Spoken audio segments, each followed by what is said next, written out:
This video is sponsored by Native. Not every furniture makeover needs to involve groundbreaking construction techniques, 37 different tools, and years of experience. If you've got a piece of furniture that you want to make over just with a simple coat of paint, but you're not sure where to start, this one's for you.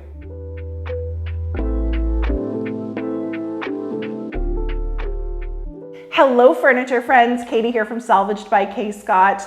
I have been flipping furniture full-time for the last 6 years, and in this video I'm going to be giving this set of tired thrifted nightstands a fresh new look.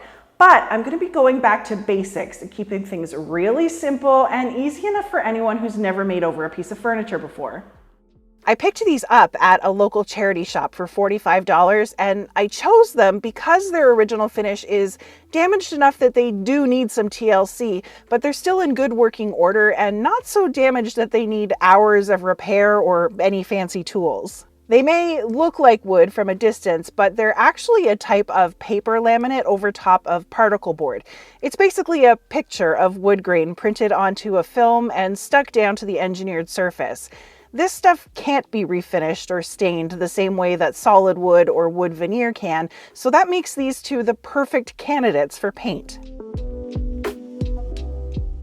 The first thing I need to do is prep. I need to do all of the things required to get these ready for a new painted finish.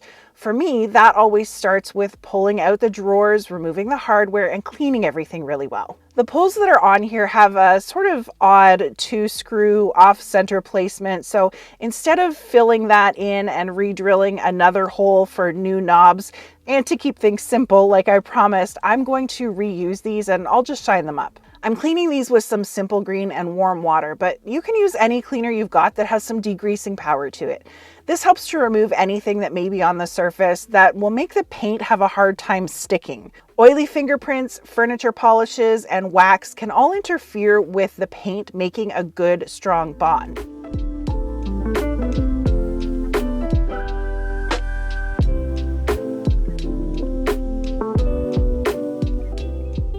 Once I've finished cleaning, I always go back over with some clean water to remove any leftover soap and then leave it to dry. I'm going to use some of this wood filler to fix a few bigger flaws like this one on the corner of the drawer and another bigger piece of missing veneer here, as well as a few spots along the bottom edges of the tables. For larger repairs or anything more structural than these, I'd usually use something more heavy duty like Bondo, but this stuff is more than good enough to get a job like this done. While all that dries, let me tell you about Native. I've been using this deodorant for years now, and I honestly don't think I will ever go back to using anything else. This gives me the most reliable odor protection. It's good for up to 72 hours if you need it. And their deodorants are all aluminum and paraben free, vegan and cruelty free, and are made from really simple, clean ingredients like coconut oil and shea butter. I'm a huge floral girl, and their lilac and white tea scent seriously makes even the coldest winter days feel like summer. The other thing that I really love is it never feels sticky. It always feels dry as soon as you put it on. They also have some great body washes, shampoos, conditioners, and lotions if you want to check those out too. You can use my link in the description of this video and my code SALVAGED to save 20% off of your first purchase from Native. This offer is available site-wide, but only for a very limited time, so make sure that you stock up and save. Now that everything is dry, I need to sand the wood filler flush with the surfaces around it, and then scuff up the rest of the shiny finish to give it some tooth for my new finish to grab onto. I've got a 120 grit sanding block here that I just picked up in the paint department at Home Depot, and I'm going to use it to sand these drawers. Doing this kind of scuff sanding isn't too hard to do by hand, but if you're working on something that's got a lot of larger flat surfaces, or you're going to be refinishing a lot of pieces, having a power sander will come in handy and save you so much time. I have a few really expensive professional sanders that I use in my work here on the channel, but I've also had some really great luck with my Ryobi orbital sander over the years. If you don't have a power sander and you don't want to invest in one, try asking your family, friends, or even your neighbors if they've got something you could borrow.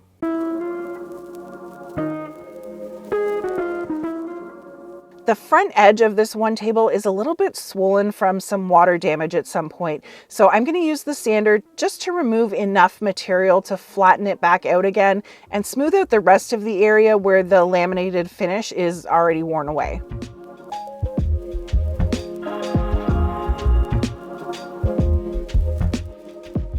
Now that everything is smooth and scuffed, I'm going to clean up all of the dust with a very slightly damp lint-free cloth.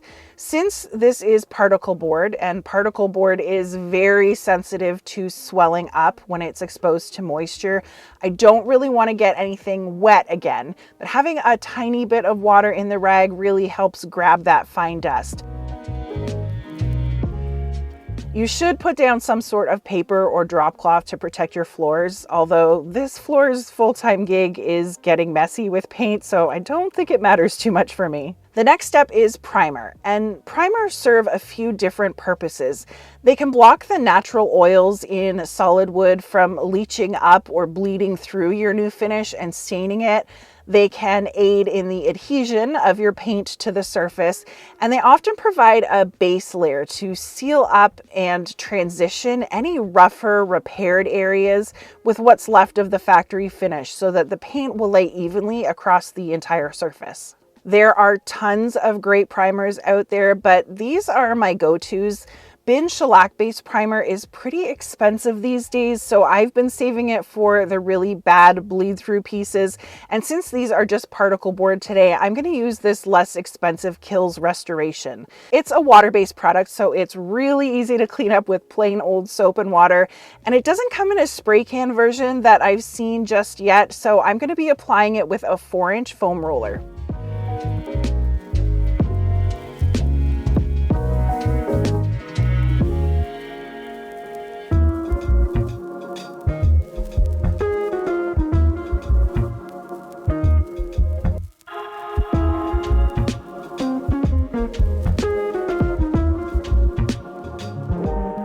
It helps to raise your project up off the floor so that you can get your roller or paintbrush all the way to the bottom without accidentally picking up any dust or lint. I've got these little plastic painter's pyramids, but old paint cans or even soup cans work really good for this too. I've got a synthetic bristled brush with me here too to help get the primer into all of the detailed areas on these drawers where the roller just doesn't fit. I'm trying to get enough product on the surface that I can spread it out easily, but not too much that it's splattering as I roll or leaving drips behind. And once I get these covered, I'm going to go back over with the roller to smooth out any brush marks. I think I'm going to put 2 coats of primer on these to make sure that the particle board is totally sealed and won't absorb any new moisture. So while the first coat dries, I'll leave the tray, roller, and brush just in a plastic bag to keep them from drying out.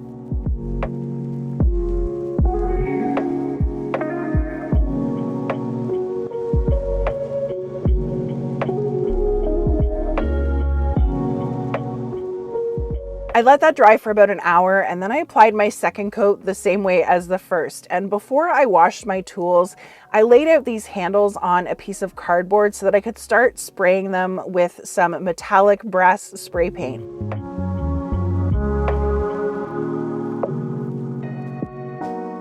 After about another hour of dry time on my primer, I noticed that I had this big drip on the corner. So I grabbed my 120 grit sandpaper again to smooth it out. And then I switched over to some really fine 400 grit sandpaper to smooth out the rest of the primer. And I wiped up that dust again with another lint-free cloth. If you don't dust off after sanding, the little bits that are left behind get trapped in whatever your next layer is and make it look lumpy and just feel rough.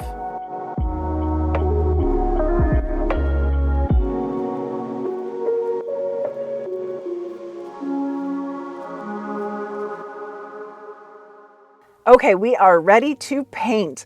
I'm going to switch the foam roller that I used for my primer to a short nap velour roller instead. I find these add the least amount of air and therefore give me the smoothest rolled finish.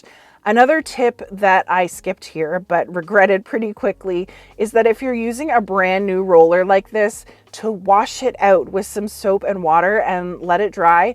before you start to paint with it. Even though they claim to be lint-free on the package, they'll still leave a few little fuzzy pieces in your paint, and washing them out first really helps get rid of anything that's already loose. I'm going to paint these with Behr's melamine finish cabinet and trim enamel. I was hoping for their alkyd enamel when I went to Home Depot to pick up my paint, but they didn't have any of the base that I needed to mix this dark navy blue, so I opted for this instead since it's a pretty similar product. Make sure that whatever paint you use, that you read all of the manufacturer's instructions for their recommended application tools, ideal temperatures, and dry and cure times. I've been loving these kind of enamel paints for my furniture lately because they dry to a super hard, durable finish all on their own, and there's no need to apply an additional top coat at the end of most projects. My best tip for newbies on applying a clear coat or top coat over a dark paint color like this is don't. It's so hard to get a consistent streak-free finish over richer colors that you'll just be causing yourself more aggravation than you need to. So if you choose a paint that doesn't have the extra step, you're already ahead of the game. Again, you want to have enough paint on your roller that you can spread it out, but not so much that it's splattering or dripping. Another nice thing about this paint is it's got a long open time, which means it's got a little longer to work with before it starts to level itself out and dry. That said, you don't ever want to overwork your paint, because if you keep brushing or rolling through it, and it starts that drying process, you'll end up just creating a lot of brush marks and roller texture that you don't want. I like to just get the paint on there, cover the whole surface, and then I'll roll back over it once with barely any pressure on the roller to smooth out those lap lines. Then I will leave it alone and let it do its thing. Paint does tend to accumulate on corners and edges too, so make sure that you're keeping an eye out for anything like this and smooth it out as quickly as you can. But if you do miss a drip like this, leave it to dry. It's not the end of the world. You can blend it back in with some more sanding before your next coat.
For the panels on these drawers, I'm following the same procedure, using my brush with a little bit of paint to get into all of the details and then rolling over to smooth things out.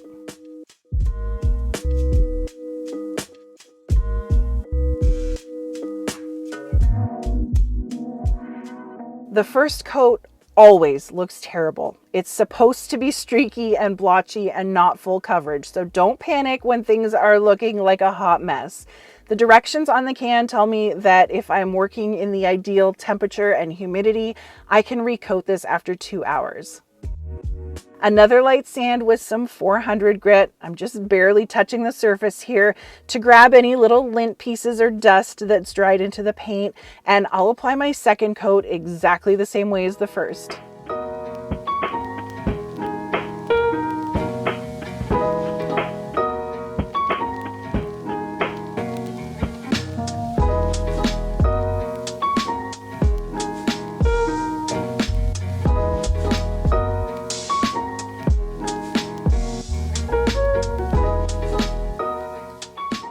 These drawers are still very wet, but looking much better already with the second coat, and the rest of the tables have dried a little bit more, and this finish is incredible.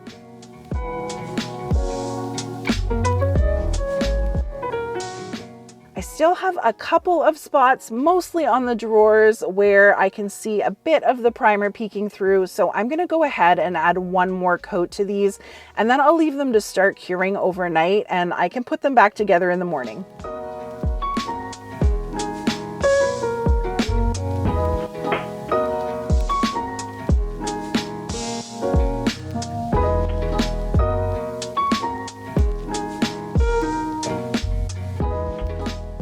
And they're done. I love the way these turned out. They've got a very traditional style to them still, but with a fresh new twist. I hope that you found this video helpful and feel a little more comfortable tackling a project of your own soon. Please make sure that you're subscribed to the channel for tons more furniture flipping inspiration, tips, and tricks. And I will catch you all next time.